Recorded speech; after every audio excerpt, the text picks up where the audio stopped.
body, speech, and mind held in perfect oneness. I send my heart along with the sound of the bell. May the hearers awaken from forgetfulness and transcend all anxiety and sorrow.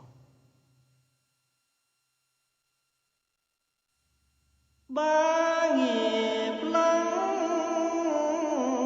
thanh tịnh, gửi lòng theo tiếng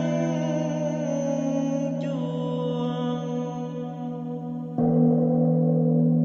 Nguyện người nghe tỉnh thức, vượt thoát nẻo đau buồn.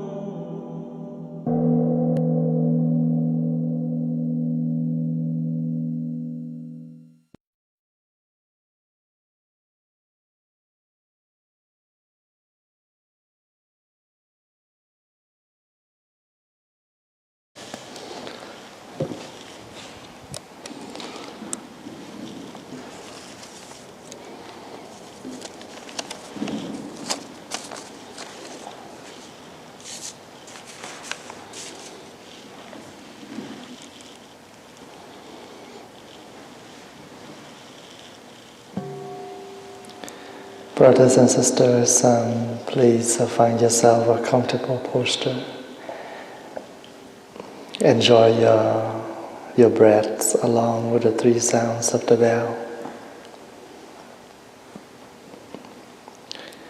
Bring yourself completely in the here and in the now. Be aware of your breath.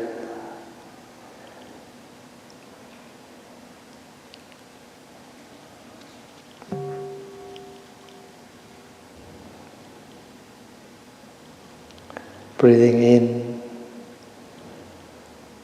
I'm dwelling myself in this present moment. Breathing out, I smile.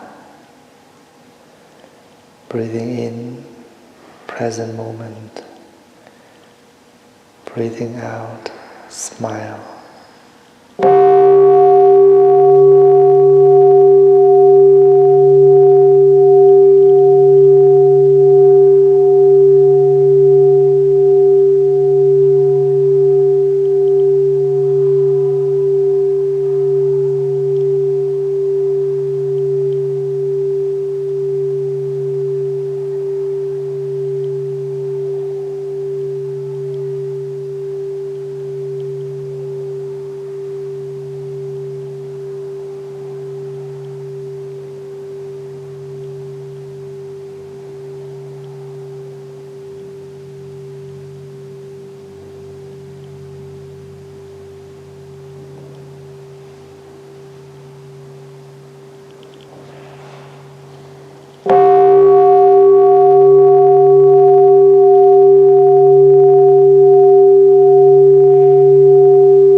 Good afternoon, my dear brothers, sisters, friends.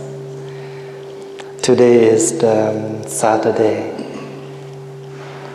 the 30th of January 2016. This is our first mindfulness day of the year 2016. How are you today? How was your day? I hope that you enjoy your day mindfully. There's nothing so exciting, but the environment of calmness, of relax, has nourished us and give us a lot of peace energy. Since we have mindfulness days like this, and most of the talk on this day according to the questions that you have. Today is very exciting, and the first time that I have a whole bunch of questions like this. Usually just a few. Today, when I come out and collect all the questions, so surprised, and that's good. In Buddhism, we used to say that the more you doubt, the more you question, the more you enlighten. Because the more we don't understand, that's why we ask. And the reason we ask for learning, we do not ask just to give a contest to someone, but we ask in order to learn from each other, to open our heart, our mind, to learn and to make our practice more deeper each day.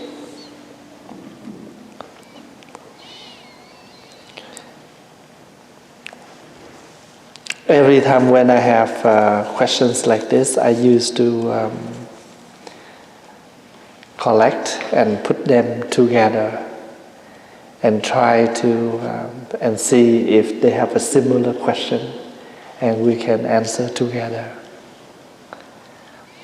All the questions today are very good because they related to our practice very much.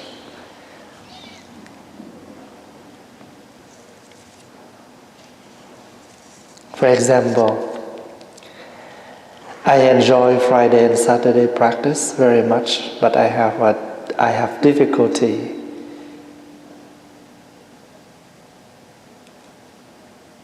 awareness in my daily life. How can I incorporate mindfulness into my life when I am confronted with everyday business associated with work, children, bills, deadline, etc. This question, like for me too. Do not think that you only the one who deal with these things. Even myself. Because I am in charge for the temple, and I have a lot of things to worry exactly like you. And maybe my job is even harder. Because the capacity, the building here is 10 times bigger than your house. Then you can imagine my bills are larger than your bills. This is the routine of life. This is the facts of life. We cannot, none of us able to run away. So you are not the only one who deal with this, unless you are a child. But if you grow up, you have a business. Business here doesn't mean only your business, but anything.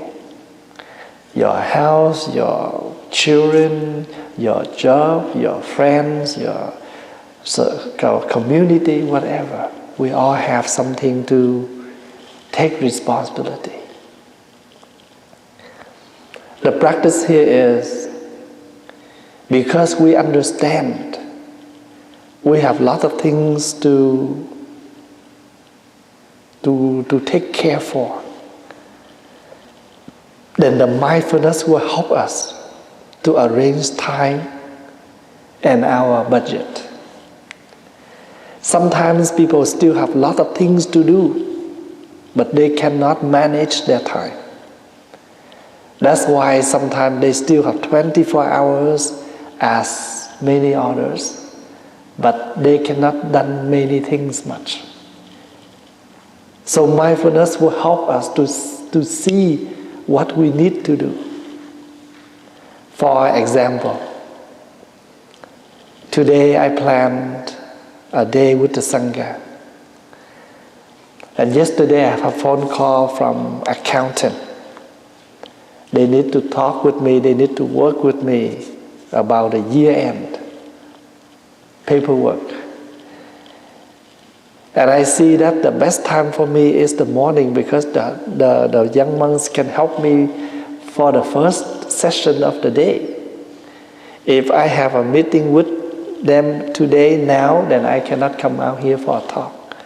So I can see that I come here for a talk is more important than meditation, because somebody else can take care of that. So the point here is we know how to arrange. If you know that you only make 2,000 per month, then you know how much you can spend, what you can spend around that much you have. This is not because the point is we have to understand our situation, what we call mindfulness, we used to say, in order to arrange everything. When we come for taking the food, we have to know about our stomach, how much we can take.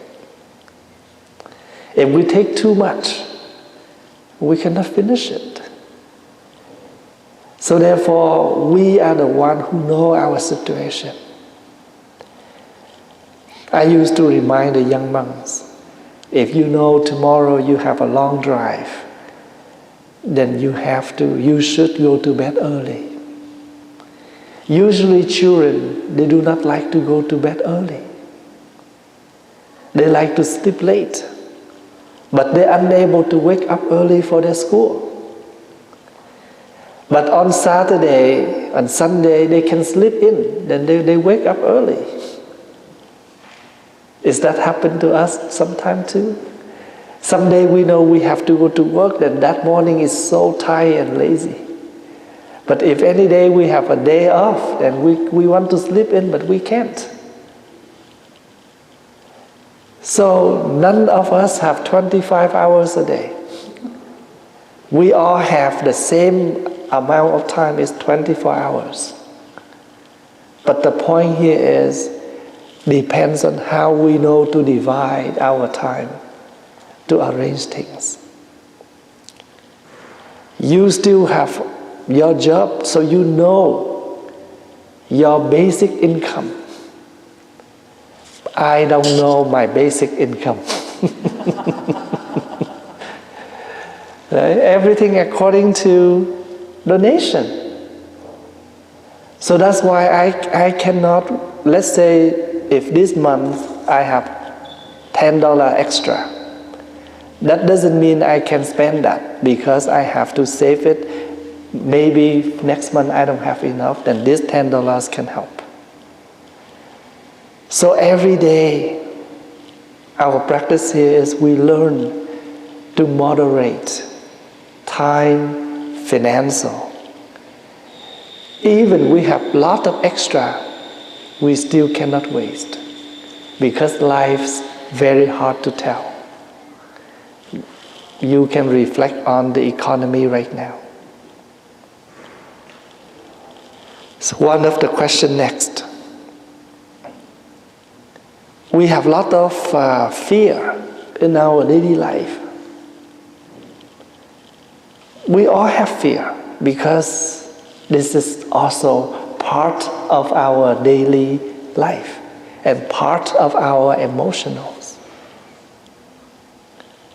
But just to sit there and to fear is not good. We fear, then we have to do something in order to transform our fear. But doesn't mean we fearless. We do fear, but we have mindfulness on our fears. Let's say we worry for the economy. So therefore, when we have some extra, we should save it. Do not waste. In our tradition, we used to remind, Always have something dry food in your home. Always have a coat in your home, because someday maybe it's cold, then you have a coat. If you have run out of food, then you have some dry food. So always save them some extra, just in case for emergency situations. So we all have something to face and to do every day, and we all have a business to run. The business here, I do not mean only a company we own, but many things we have. Like even a mindfulness day like this is one of our business too.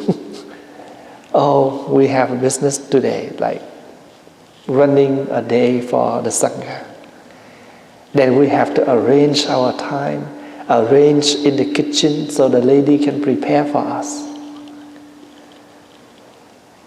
But when we reflect on things and we know that this is something we do daily, there is nothing heavy us, then things will become very light, simple and easy. Let's say if we are the monk, what is our job? To help others, to help for the spiritual of others. Then we don't see running a mindfulness day like this is a heavy job for us. It's something to stressfulness. This is part of our job. If somebody call in and say, Thầy, my father is very sick in the hospital, we need you to come and to support us. This is part of, why don't they call another one, but call us, at this moment, this is your job, we will call. So like if we have broken sink, then it's something related with the plumber. If something related to electric, we should call the electricians. So there's no way that we can call another one. Same thing. If something come to us, don't see it's heavy, but oh, this is part of my job. Then if we know how to meditate on that like that easily, then things become very light, very simple. You do things without any stressful. If you have a mother when they're old, you have to take care. That's normal. And don't see, why don't they take care of their mother? Their mother is not old and sick yet, but one day it's come to their turn. We are young now, but one day later we'll become old. This is the order of life. There's nothing that too stressful that we should worry for. But the practice here is to be mindful on all the things we do, and we learn the positive thoughts to reflect on things so we can do things simple and easy and with our joyful. I used to remind, joyful to service, joyful of service. If nobody come to us for any requesting for help, sometimes we complain that, am I helpless? How come nobody asking me for anything to help? So if things come to us, that means we still have energy to take good care. That's why they come to us. So be very simple and be very light on things we do. The news media constantly bombard us with stories of tourism and economic problems, cause them to be fear.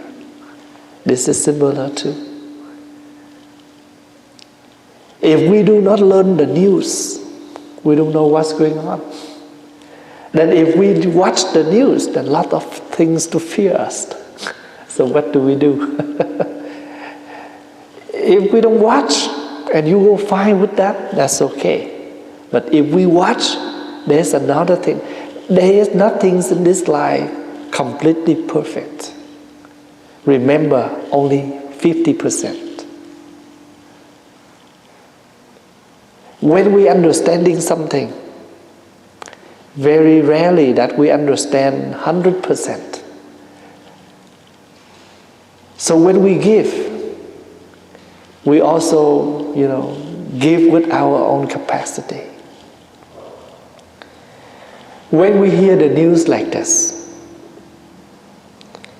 instead of fear and stop, we fear that we will do something wholeheartedly and more meaningful for life, especially for our loved one.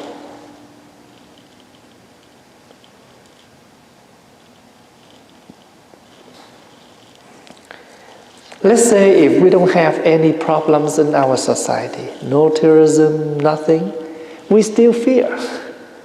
What do we fear? Oh, I don't know what happened to my children. If I'm not here, I die, what happened to them? Can they survive, etc. I meet a lot of seniors. I work with lot of seniors, and I know them. Even now, their children have a job. They have their own life. But the grandparents, the parents still save money. What for? Oh, I save this for my son, I save this for my daughter. Just in case if they need, I have something to give to them. This is the love and the fear, the worry of the parents, the grandparents. Some of the practitioners, when they read newspaper, do you know what part they read first? Eulogies. And they told me, when they read this, give them, more mindful on their life. And they more appreciate what's going on with them in this present moment. Let's say we are 60 years old, we're sick. We look at the newspaper, 29 years old died. Then we will see, this 29 years old person was sick and died. I'm 60, I'm still here, a little bit sickness, I'm better than. So this will help us to appreciate. I have a young man at the back hall, you see. 29 years old, 4 children. He left behind his 4 children. And every week when I do the prayer, the service for the family, and I look down and I see the 4 young boys, girls, so very sad. So therefore, when we hear negatives, then we cultivate the energy of taking them to become the object to practice for us is to be appreciated and to live more mindfully. And in this planet, in this world, none of the place that are completely 100% safe. If we don't have this problem, we'll have enough different type of problems.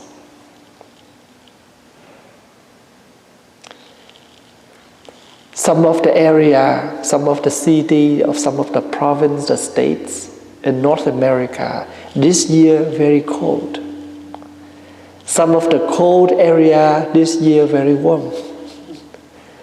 And we say, the weather is so nice, so warm. We appreciate that. But on the other hand, if we don't have enough snow in our city, it's not a good news. Because the farmer, they may not have enough water for the farming. You see, sometimes we appreciate this, but we forgot of the other things. So this is part of, if we reflect on life, then we will see that many things. Now if we go out and we fill the gas, we pay very less. That's good. But that means the economy is low. So we don't pay much for the gas. That's good for us. But the related, what we call is the economy affects everyone. So don't just focus to this and stressful ourselves. But we should see this. This is the up and down of life. In Vietnam, there was a very famous Zen master. His name is Vạn Hạnh. 10,000 of actions of good work. Before he passed away, he called all of his students come surround him, and he gave them a poem, and then he closed his eyes and he died. Very peaceful death. And this is his poem. I reflect on this body, and I feel that this body is like a thunderstorm. You see the thunderstorm just zip and then it's gone. This physical body is like a thunderstorm. You hear the sound, you see the light, and then that's it. Fast and quick. It's like all the trees. They are so beautiful in the spring, and they will turn yellow in the autumn and die in the winter. Then he compared our life similar to trees and weather. Using your eyes of meditation, of deep looking, and you reflect on this life, everything's pass by. Very high, low, up and down all the time. Economy, politics, positions, jobs, everything. Even our health, right? We're very strong, and then slowly we weak, and then we sick, we ill, and we die. And he said that use the eyes of meditation, the meditation eyes, in order to reflect all of this. And now we see what happened. All the changing, they are just like a dew on the top of the grass. In the morning when you walk out in the garden, you see the dews on the grass, on the leaves. But when the sun shines, what happened to all the dews? Vanish. Nothing will stay forever. Another Zen master of Vietnam, his name Mãn Giác, fully awakening. Same thing, before he died, he called his students around him and he gave them a poem. And this poem, every year when we come to the new year, people used to recite this poem because he used the symbol of the flowers, of the yellow flower and the cherry blossom, that which will be arranged this next week. Because in Vietnam, when New Year's arrive, these flowers bloom, the yellow flower and the cherry blossom. And he said, when the spring comes, you see flowers blooming. When autumn comes or winter comes, you see flower vanish, gone. No more spring, flowers are also gone. Your hair turns gray each day. Your eyes weaker, your skin wrinkle each day. But you sitting here and you see, things pass by you every day. your hair turn color. Do not complain. When you don't see the flower, doesn't mean no more spring. Next spring, after the winter, you will see the flower again. Very positive poem. Never see in a small child. They don't have the very strong energy and capacity. A young prince can become a king. A young monk can become the abbot, the preacher. The very small poison snake can bite someone and that person can die because of the poison in that small snake. One match can burn the whole forest. So a little flame still very valuable. Sometimes the flame light up just very tiny, but you still can see the switch to turn the lights on. But in the dark room where you cannot see the switch, you still need that match. Same thing, the Buddha said, there are 4 things we cannot underestimate. The prince, the young monk, the snake, and the flame. The flame can burn the whole forest. The snake can bite you and you die because of the poison of the snake. The young monk can become the high monk, famous monk. And the prince can become the king. So just relax. Relax here. Doesn't mean just sit and don't worry for nothing. No, I don't mean that. In Buddhist practice, relax means things come, we deal. Things gone, let it go. Things not come, don't worry too much. Why? Because things already passed, you cannot bring it back. Things are not yet come, you cannot make it sooner. The practice here, the real things here is what is going on in the present moment here. You have to deal with it. Let's say my grandmother, she passed away a long time. I love her and I, regret that I don't have a chance to take care for her. And when I was young, she loved me and she take care for me, but I haven't had a chance to, repay her what I owe from her. I feel regret. But I cannot suffer with that because I know I cannot do anything to make her come back to this life.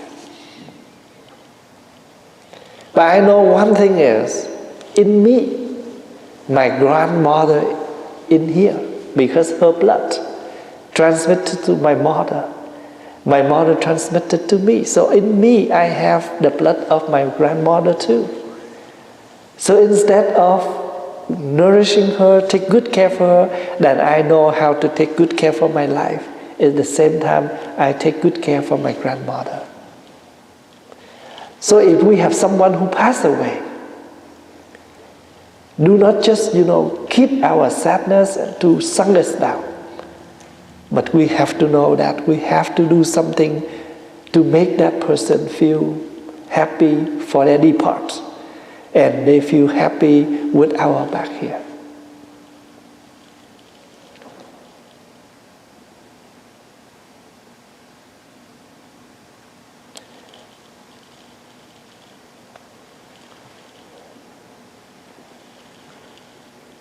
Yesterday, in my very short nap, just 10 minutes, I have a beautiful dream that I came back to Plum Village in France and visit Venerable Thích.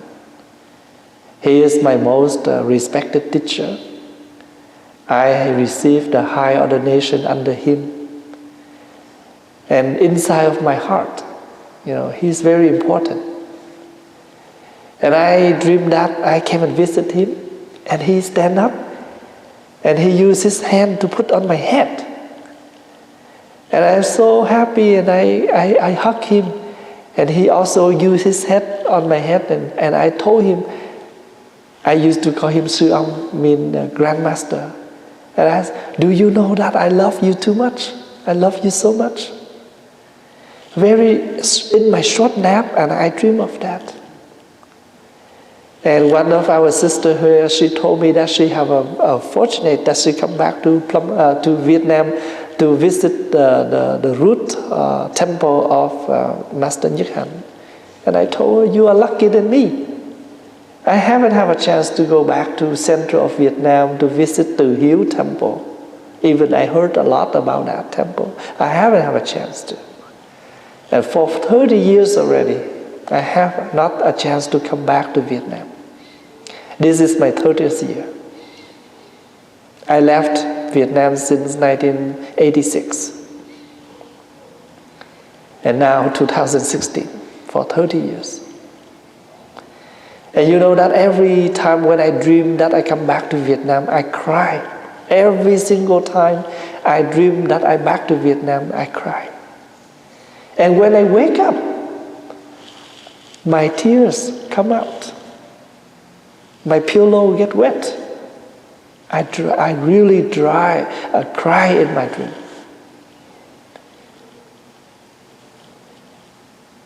So right now, even Vietnam had changed a lot. But in me, a lot of the old pictures. And even I don't come back there, I don't suffer. Because I know that I have a lot of work here. And a lot of other monks on behalf of me to do there. So I have my homeland in my heart. So same to you. We all have our loved one. They may die. They may sick. But please, practice to see them that they are now no longer limited in one particular body, but they now manifest in us beautifully. Everywhere you go, your ancestors go along with you, right? Even now you're sitting here to practice meditation, and you know that your ancestors also sitting here with you because you carry them. You carry their blood. So now they are no longer limited, but their life is very powerful. They manifest beautifully.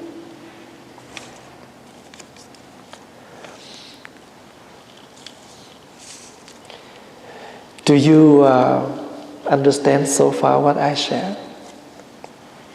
I am wondering about koans. Do you think they are helpful in meditation practice?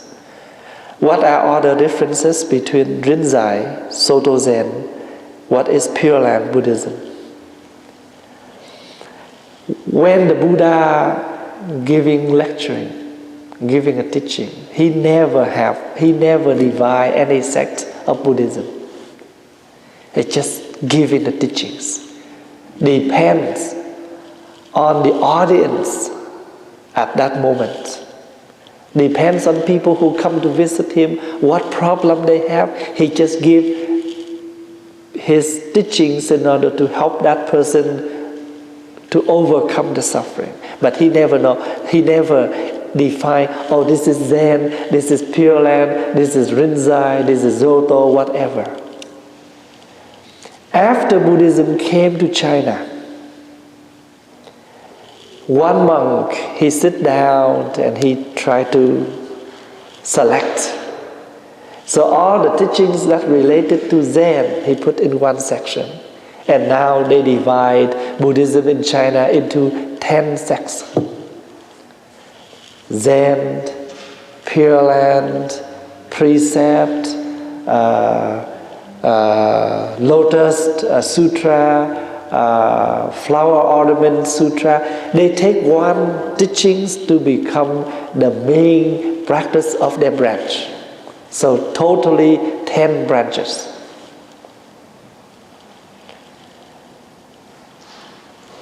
So the question in here, they already named 3 branches.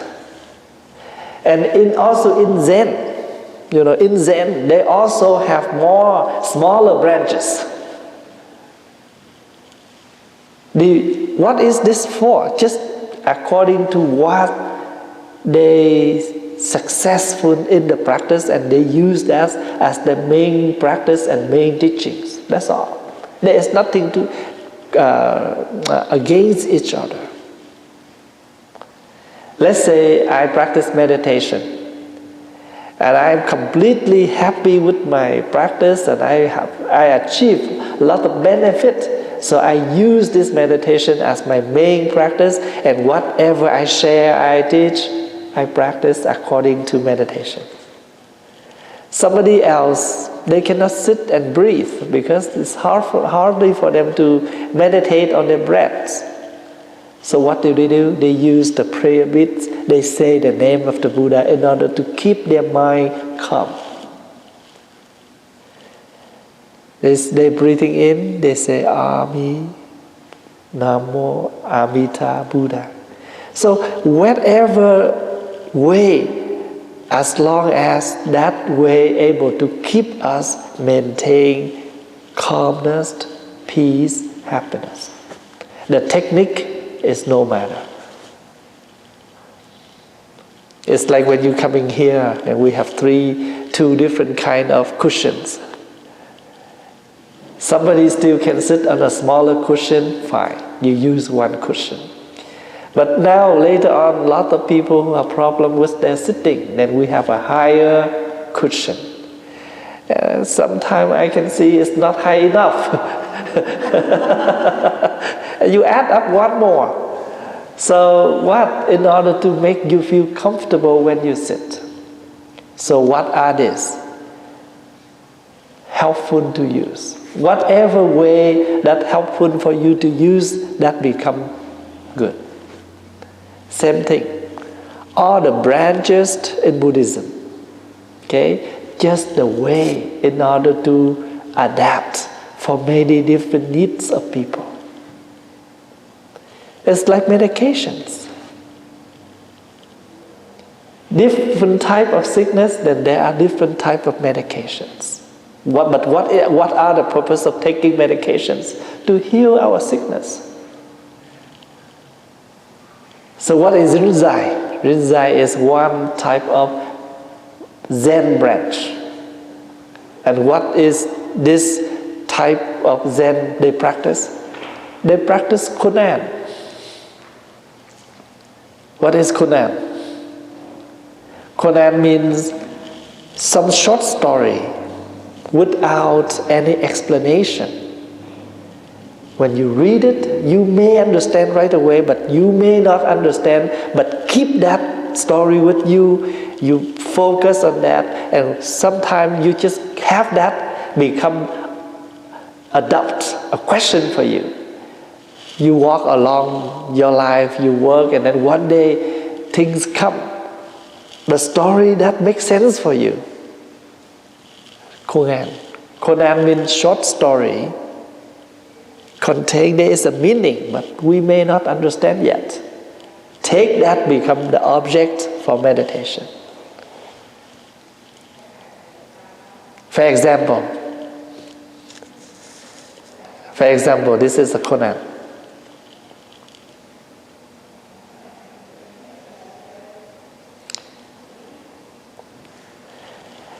There is a blind man who come to visit his friend. And on the way home, his friend gave him a lantern, a light. He said, "My friend, don't you forget that I'm blind. I don't need this lantern. It doesn't matter with me. You give me a light or not." And the friend said, "Oh, my friend, I know you don't need it.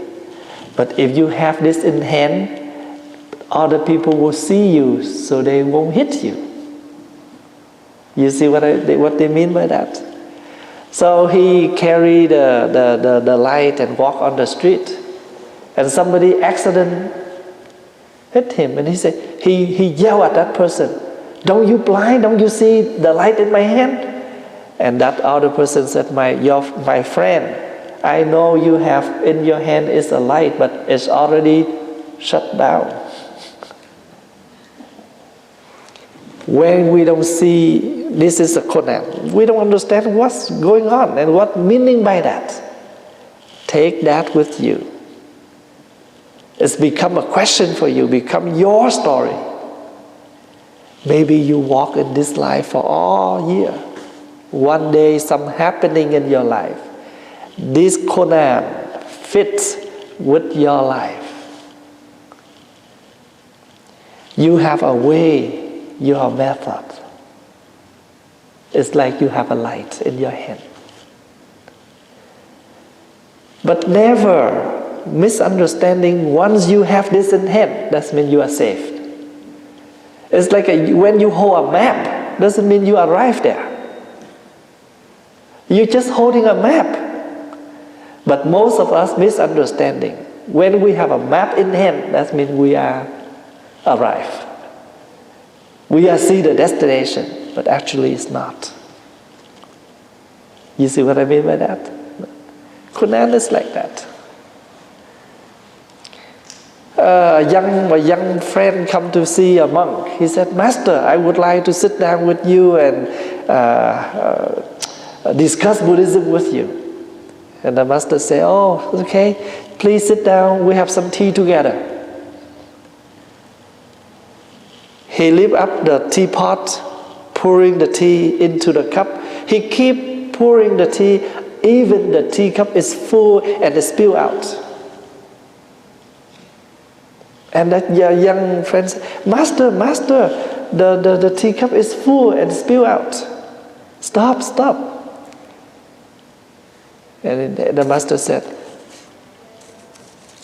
you must empty your cup before you come here. What does it mean by that?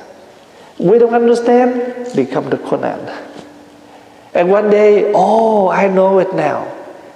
If you come to learning for something, don't carry the full of your knowledge. You should empty your mind with your open heart in order to learn from someone. If you have a question for someone, but in you, you're already full of your answer. You just ask to ask, but you don't mean to learn, then it's helpless. So Rinzai, Zen branch, they use Conan for their meditation. Sometimes they say, who is the one to recite the name of the Buddha? Who is me? Who am I? Sometimes they say, one go to everything, then everything go where? Or they say, everything go into the one. How about where is the one going to? They have such questions. So Rinzai Zen branches, they use all the Conan for meditation.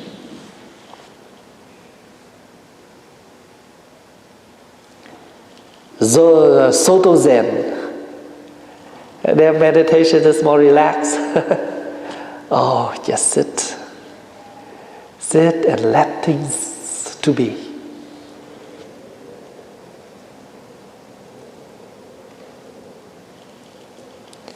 So Pure Land is the branch that they use to recite the name of the Buddha. Same thing, but just different technique. I cannot focus to my breath, so that's why I cannot stay calm. That's okay. Say the name of the Buddha. In saying the name of the Buddha, that means you remember the Buddha, you say the Buddha. Once you remember the Buddha, you don't remember anything else. It's another way to make you calming, but by focus to one thing. In Zen, if you focus to your breath, then you don't focus to anything else. In this type, you focus to the Buddha, then you don't focus to anything else. Same way to help you to overcome your sickness, but different type of medication, different name. And sometimes same name, but different company. One thing is the quality is the same, just no name branch. And the one with name. So no name branch is more cheaper. You see what I mean by that? You remember that all the teachings of the Buddha is like medications. If you ask, which one is the most, powerful? None. Anything that's able to help you, that's become power. Even that is the very famous teachings, but doesn't help you at all. Still not worth.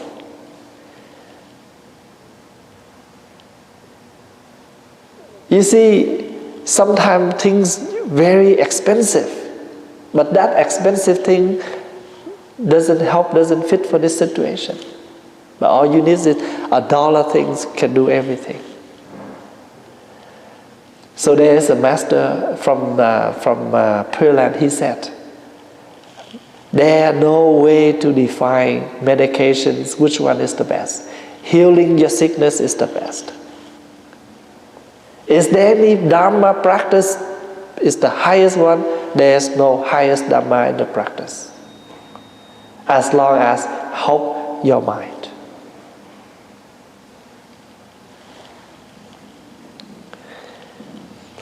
And because we have learned the flexibility, that's why we can adapt in any situation of life. Let's say if we live in this environment, we still have vegetables, then we're able to be vegetarian. But if I live in the mountain or some country that they don't have any land and the weather is not good to grow vegetables, then in this case I have to accept to eat meat. So remember our practice here to become, the enlightenment, not according to our meal, but according to our mind. The meal is only to help for our physical body to survive and continue the practice. But do not too much suffering on whether you are vegetarian or non-vegetarian. But if you do have a choice, then why don't you find something to eat that more gentle, less killing to the other beings like animals? But if you, in the case that you have no choice, then in this case you have to accept. So you never heard anyone enlightenment because of vegetarian or non-vegetarian. But you will heard someone enlightenment because how deep of meditation, how deep their understanding about life. When you heard someone say, that he is awakening, doesn't mean he attained any power in him, any magic. But enlightenment here means he has understood completely all facts of this life. And that's why none of the facts come back to able to have any power to suffer him. Let's say we understand that once we have this physical body, we have to accept the changes in this physical body. If we know this, they still change on this physical body, but now this changing unable to make us suffer. Because we know exactly there is no way to prevent this. We get older each day. Our health is lower each day. And we come closer to the death. This is the true facts. You want to hear about this or you don't want to hear about this. they still come to us every day. But the one who understand, less suffer, more accept, and they know before they come to that line, they have to do something meaningful. They will not waste. And because you know that life cannot tell, we can tell when is the baby will be delivered, but we cannot tell when we will be dying. A child in their mother's womb, we can tell 9 months or 10 months, but when soon they born, we cannot tell how much time they can live. This morning I still okay. Just before I come out here, I have a cold. So therefore, this is the true facts of life. So if you heard someone in Buddhist, we used to say, oh, the Buddha enlightenment. Enlightenment doesn't mean he have any power in him, that he can fly or he can do anything magic. But now, nothing in this life can bother and can suffer him anymore. Because he knows he still have to attain all of that, but nothing of that can suffer him anymore. Like you live in Edmonton. If someone come to you and say, Mom, come out and see, there's snow in January. Oh, in Edmonton, January have snow, is your enlightenment. From November until April, snow can be any time because we know this is the time of winter. We enlightenment. We still have snow, but snow cannot suffer us because we know this is the true facts of Edmonton. Is that clear?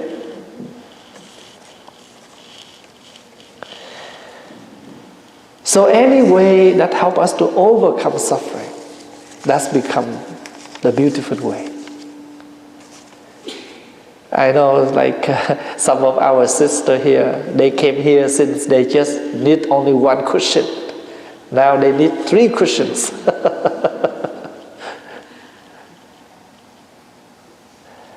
Lot of the senior, when I know them, I'm only 14. They still look very young, and now I'm 42, that doesn't mean they still healthy the same. Once things change, the other things will change. They're related. So, and because we see the related and the impermanent of life, that's why the ego in us is trying completely slower and lower down.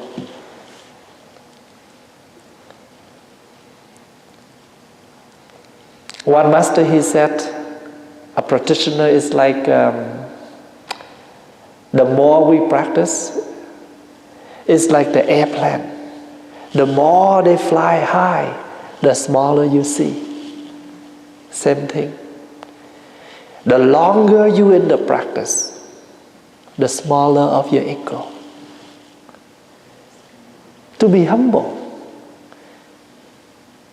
You know, when people just have a position, like let's say they just receive a position as a president, a vice president, they're so important, the position. They expect things to be like this and like that. But the longer they work in that position, nothing. The position is what? The more position you have, the more job you do. This is facts of life. The more famous you are, the more rumors you have to receive. A lot of gossipings. So one of the ways to practice, to reflect in order to lower our ego is practice, meditate on impermanent.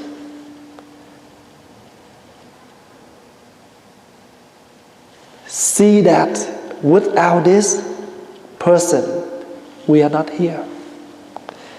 Let's say we work in the office. After we left in the evening, a company of cleaner, they come and clean the office. And we can see the two different jobs. One who sits with desk, computer, writing, typing, all electric around. One person work with their hands, their physical work. But if we are, we see them down, and that's not right. We have to appreciate,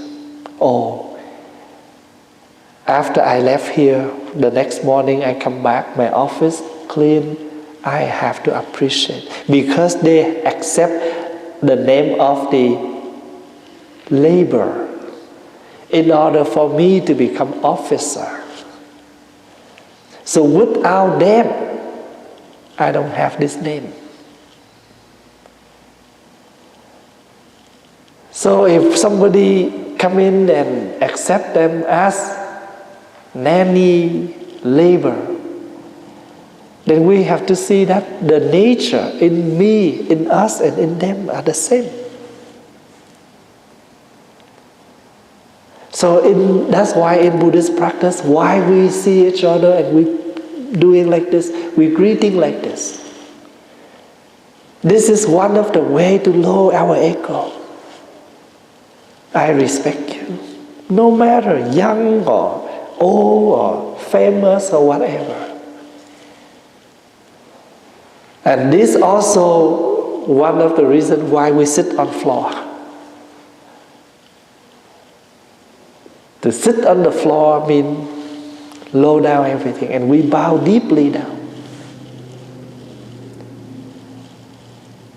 Sometimes we just same to the others, but we try to bring us up a little bit. I do better. I can do better. And if we are, they are lower than us, we try to lower them down.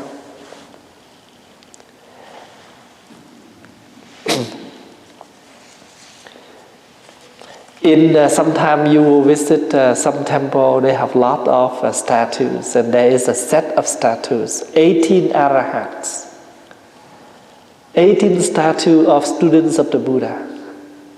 And each of them look different.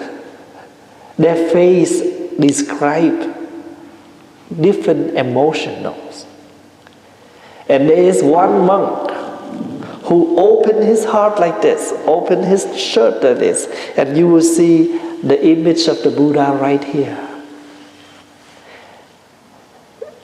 His name we call Open Heart Buddhist monk, Open Heart Arahat. Why the Buddha right here is symbolized or remember everyone have the nature of goodness. Everyone have the nature to become something. 18 of them, they describe different faces that describe different emotions in life. And every emotional have valuable for us to learn. Sometimes we feel sad, but the sadness moment can become, some moments become a memory. Or when we're happy, we know the sadness moment is very, very helpful, because it helps us to see when we have no sadness is happiness. So when you're hungry, we also appreciate, because help us to see what is called suffering of hungry.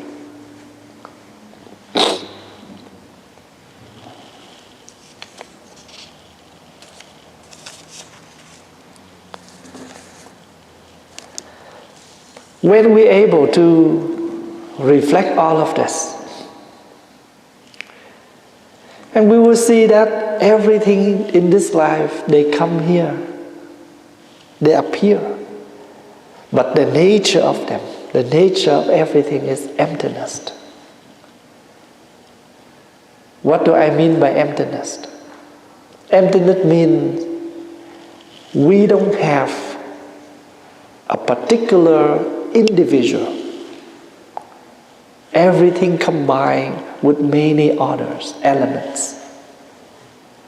And when we can see this,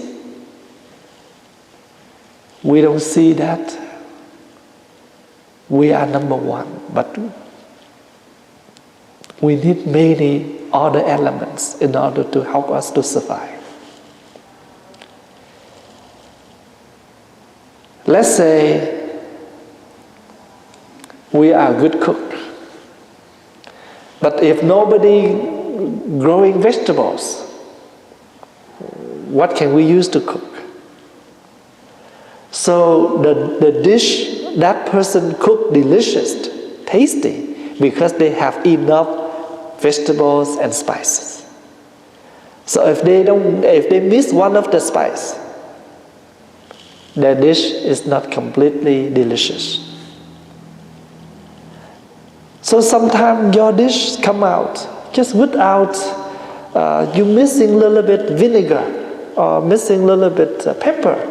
The dish is not that much tasty. So emptiness doesn't mean everything in this life is completely nothing.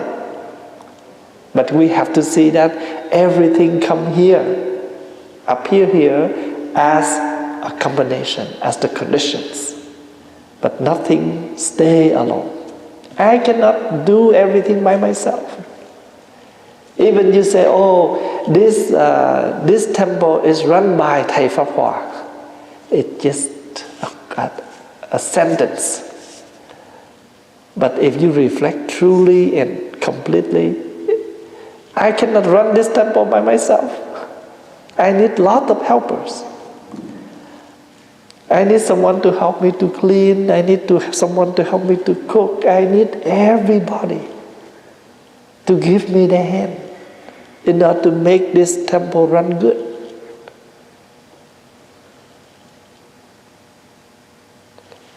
You look at this physical body.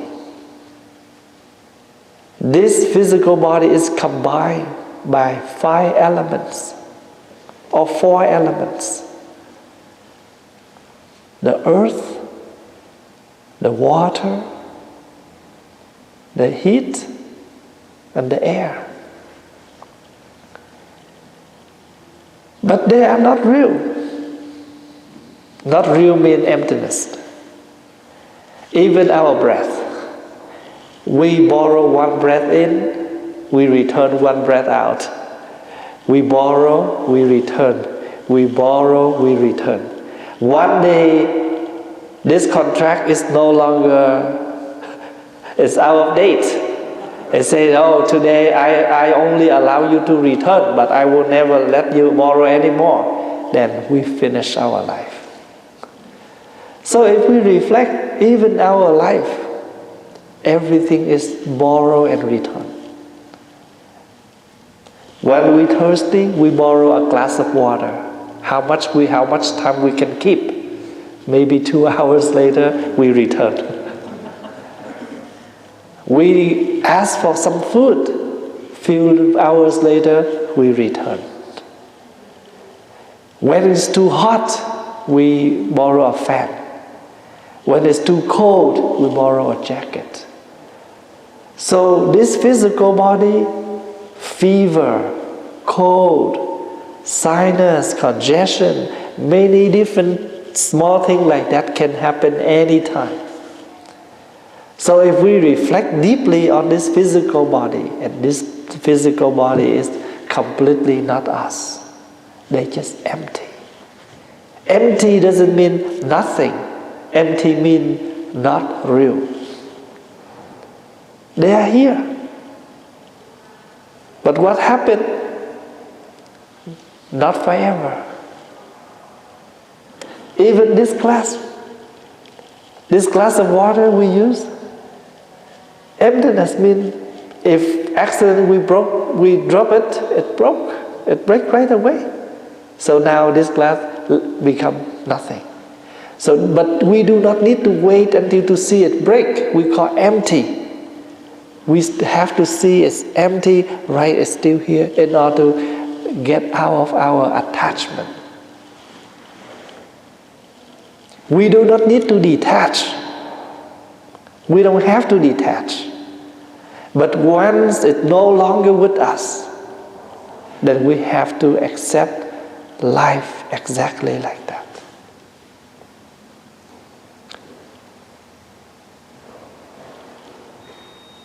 If things stay forever, we never get old. We never sick. We never die.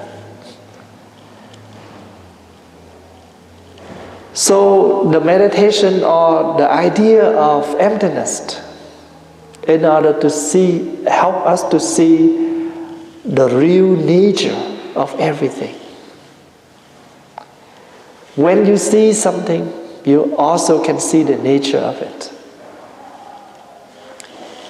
This piece of paper, we call paper. But what is this paper made of? Wood, tree. But why don't we call tree? Now we come with this form we call paper. But the nature of this paper is trees, water, fire, and foam. But this piece of paper also cannot forever. I use it as a graph paper. You write a question. So after we finish, I can throw this away. And you can see that, we are 60 kilos, 100 kilo, 200 pounds, 250 pounds. But when we die, we go to the crematorium. 6 hours later, maybe 2 pounds. That is something left over. And that 2 pounds, if somebody, your loved ones still want to keep it, they keep it. But if somebody don't want to keep it, we go back to the universe. So this is the life of conditions. Everything is related. So once we can meditate on impermanent and the connection between us and others, our ego will low, our life will be more appreciated, we will less suffer, but we're more happy with what we have. Less expectation, more accept. And we will know what to do in order to help us happy, in order to make others happy, in order to make both sides happy. Sometimes we are very selfish. We don't care others as long as we're happy. Some people in this life, they live in that way. And that's why they don't find the meaning of life. They don't see any purpose of life. But if we do see that my life is short, my people around me, their life also may short. That's why I will try to live any way that make me happy and make the others happy as much as I can. Happy here doesn't mean we try to teasing them, to doing something funny so they can laugh. But try to do something first to benefit us. But benefit us is not enough. Make sure it's also benefit others. For example, if we say something when we're angry, just to satisfy our anger, but don't we think that words will hurt the others? Sometimes we release the anger out of us, but that anger now transmitted to others. Sometimes life happens like that. We want to get rid of our suffering. We take it out, we say it, we do it, so we satisfy our anger. But at the same time, we throw it to the other person. Few minutes later, few minutes before, somebody throw that to us. And this is the cycle of suffering. We just suffer, somebody suffer us, we try to suffer someone. And that's why, what is the whole thing in this life? We just busy to suffering each other. But we don't learn how to stop making suffering to others. We don't see the beautiful of life. We don't see the purpose of it. Somebody, they just spend their time playing game all day, gambling all day, drinking all day. They cannot do anything, and they say, oh, I'm helpless. Because we don't learn, we don't stand up to do something, then we don't see the benefit. We don't see the result we can be done. If you have a messy room, you just leave it like that forever, then your life will be just in that messy room. But if we stand up, let's do some cleaning. After you do some cleaning, you put everything nice and neat, you see your result. Wow, I cannot imagine. I still can do this. Yes, we do. We can do it. Just because we don't know how to cultivate our capacity completely. So when the Buddha, after he awakening, what did he say? How wonderful, today I found that everyone have the nature to become the Buddha. I am not the only one who is able to attain it. Everyone, everybody, every beings, they're able to practice and become the same thing. I told my young students now, try to come up and give Dhamma talk. You cannot give an hour, 50 minutes.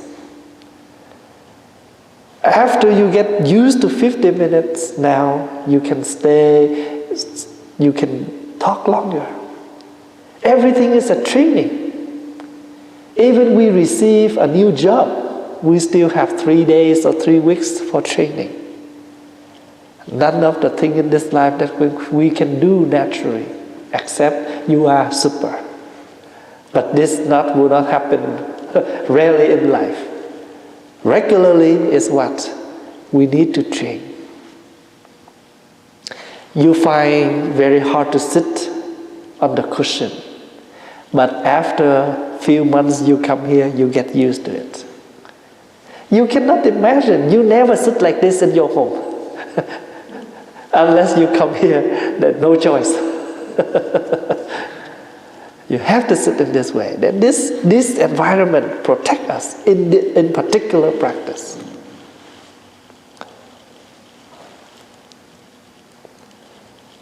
So it's very hard to give the real answer. What is the purpose of life? Because different of us have different corner of viewing about life. Let's say I'm a monk. I can find the purpose of my monk's life is to live good, to practice good, and when I have a good practice, I can share with others. This is the purpose of my life. You are as a mother. You can find the purpose of your life is live good, take good care for your children. If they're out of your hand, you don't have a chance to take care for them, but the way you live can become the mirror for them to reflect. You cannot give them money, but you can give them your practice. You can give them your virtues, your morality, your good life. So different of us have different environment to live, situation of living, and you can view life different way. But we have to find the point to live.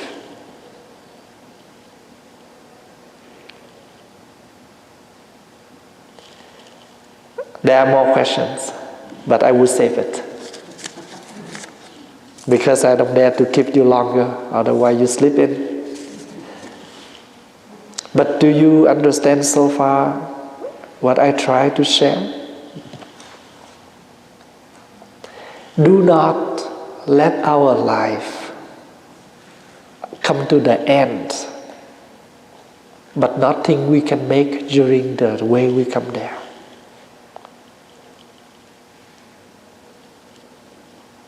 Let's say we plan to go to the post office this morning. But if we have some other things to stop by, we also can prepare. And from home to the post office, we still have other things to do on the way. We also come to the destination one day. But before we arrive to that destination, we don't know when. Then that's why there's no time for us to waste. Do something before we arrive there. If we find out that I have no purpose of life, that means we do not have a chance to sit down and meditate yet. If we sit down, meditate, who am I? What I am doing now, then you will find out you have something to do. Never say, oh, I have nothing to do. Yes, you have something to do. If you don't do cleaning, you can do studying. If you let's say we watch TV, we listen to music, we do some reading, we do some garden, we clean our house.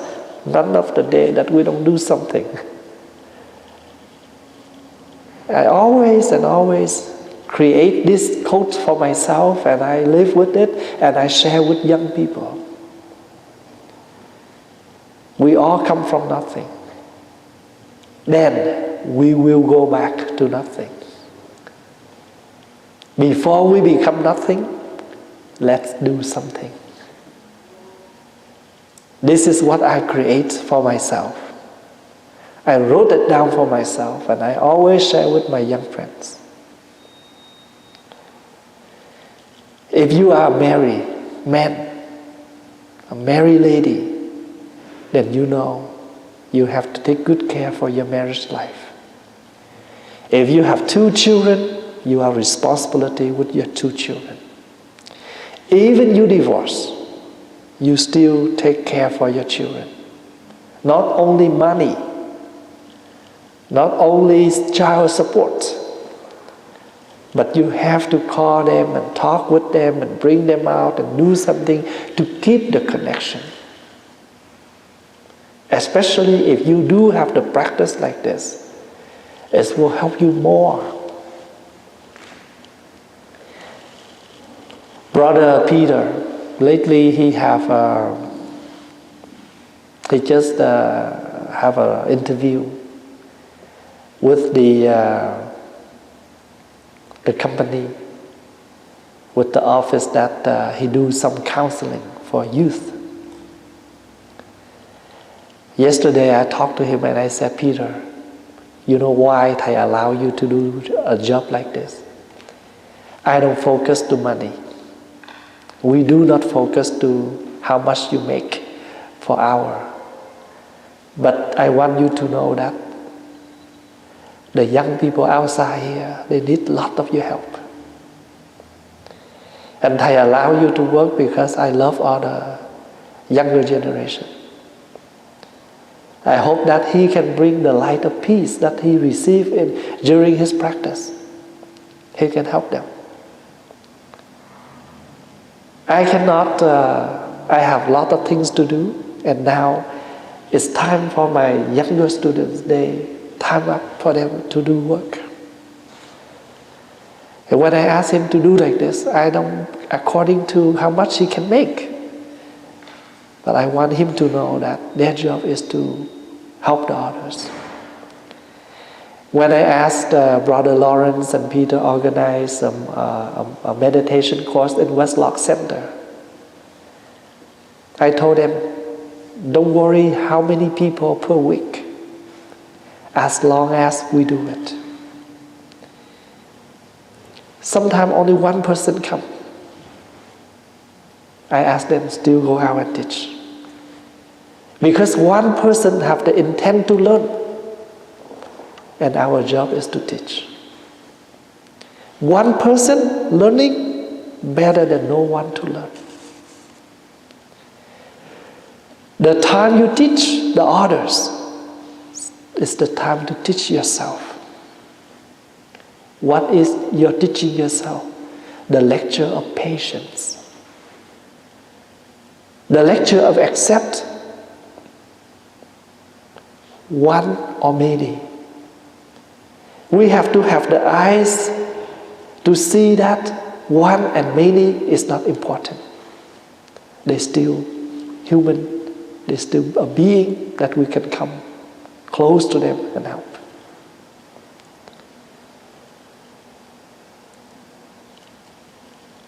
I told my students, I practice when I'm 15 years old. And when I when I think that I operate a session like this, everything I do by myself. I have no friend, no brothers to help me. On the first day, I start some project like this.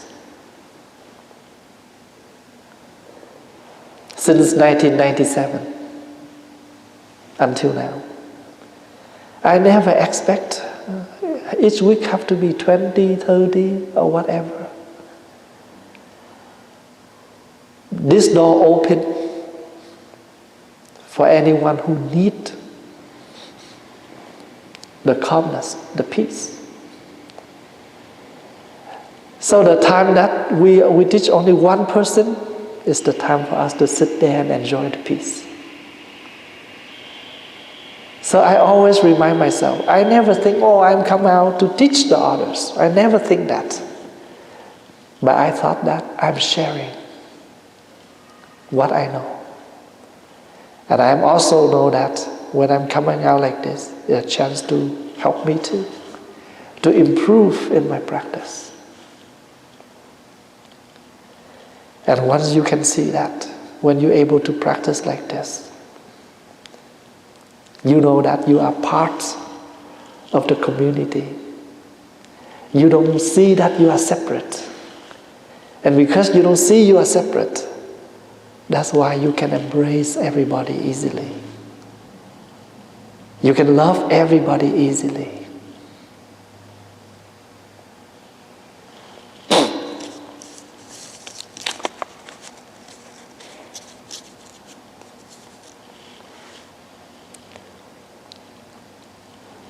There was a Bodhisattva called Kundi. And this Bodhisattva has 18 hands, 3 eyes. Very weird.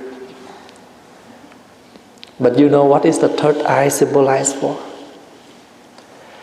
The third eye symbolized for the pure insight. The hand symbolized for the kindness, the services. Once you can see things you need to do, then your hands will come there and help. Of course, there's no being look like 18 hands and 3 eyes. It's only the image. It's only a symbol. Every single thing you do with the heart of compassionate.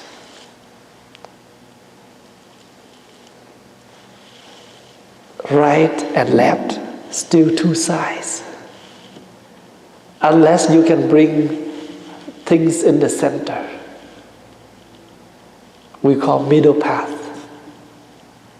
No attachment to left or right. You see something wrong, you just help. But usually we say, I know this person, let me help. And then we step in, I don't know them, somebody else can help. This is usually happen to us. But the third eye come. no matter know that person or not knowing that person. He needs help. I am able to help. I help. So Kundi. The third eye symbolizes for the wisdom, the insight, without any attachment. The 18 hands symbolize for services. You see things wrong, your hands there to help. Let's say after we finish the talk, somebody sit beside you, stand up and they almost fall. Then you stand beside or you stand behind. You have to come and give a support. You're going to say, oh, I'm sorry, you're a lady. I'm a man, I won't touch you. In that case, you don't talk about a precept. But in that case, you have to talk about a virtue. Of course, the practice is men and ladies separate. That's the precept. But when you come to the situation that they need help, in that case, you have to see precept flexible. You don't break the rule. You don't use advantage. You don't use that advantage. You don't take advantage at that time, but you just help someone.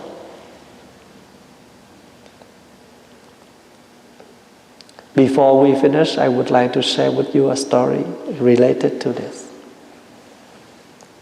There was 2 monks walk on the way, and suddenly there was a lady who fell down.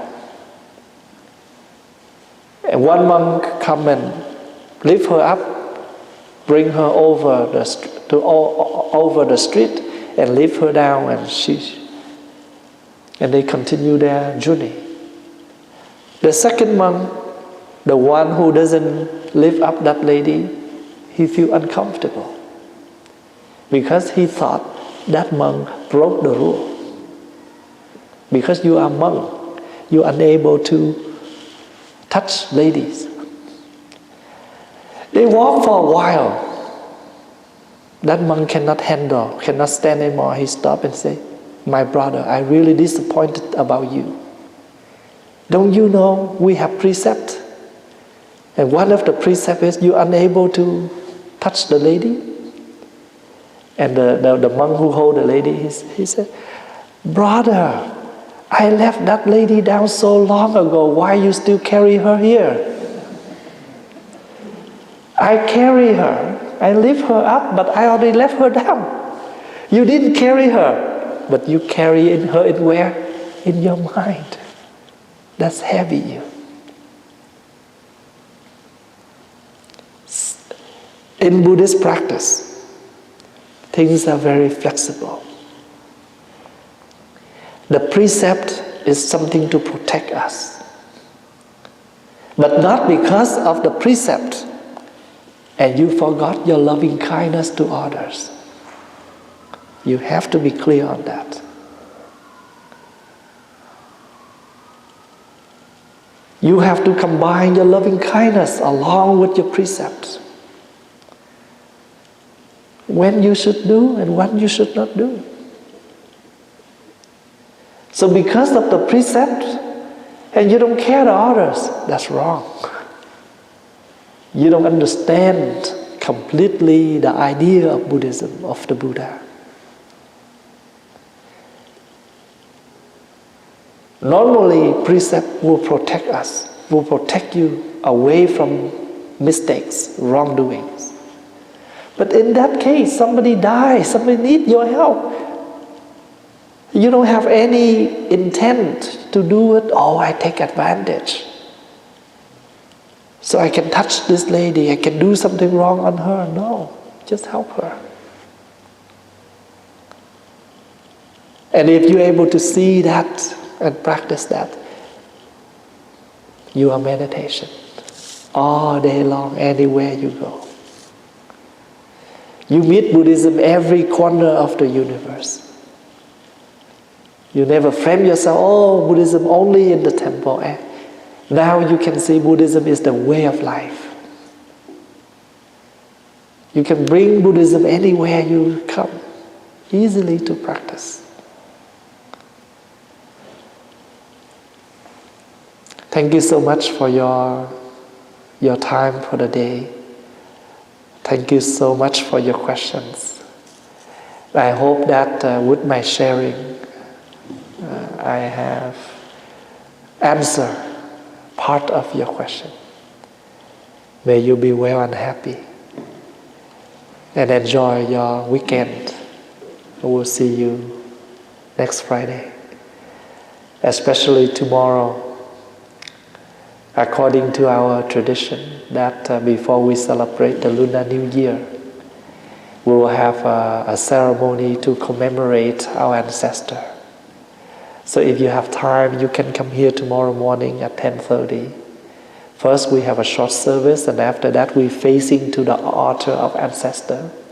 And you will silently invite your ancestor to come to the practice center and to listen to the prayer and also to have some meal. Of course, this is the time for us to commemorate our ancestors. So this is the traditional ceremony. It's a cultural, but it's very powerful to help us to continue the root with our family system, with the source of our family.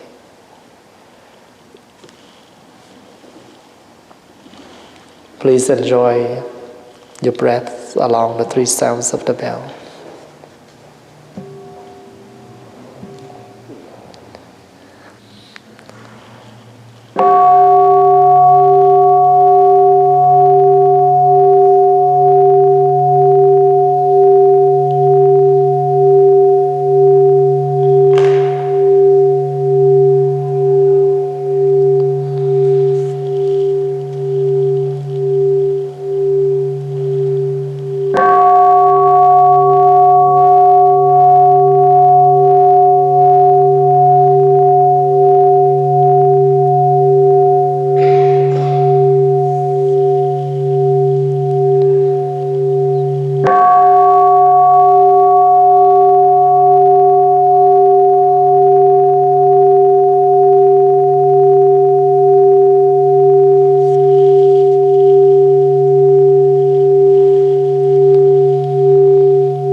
Massage your legs.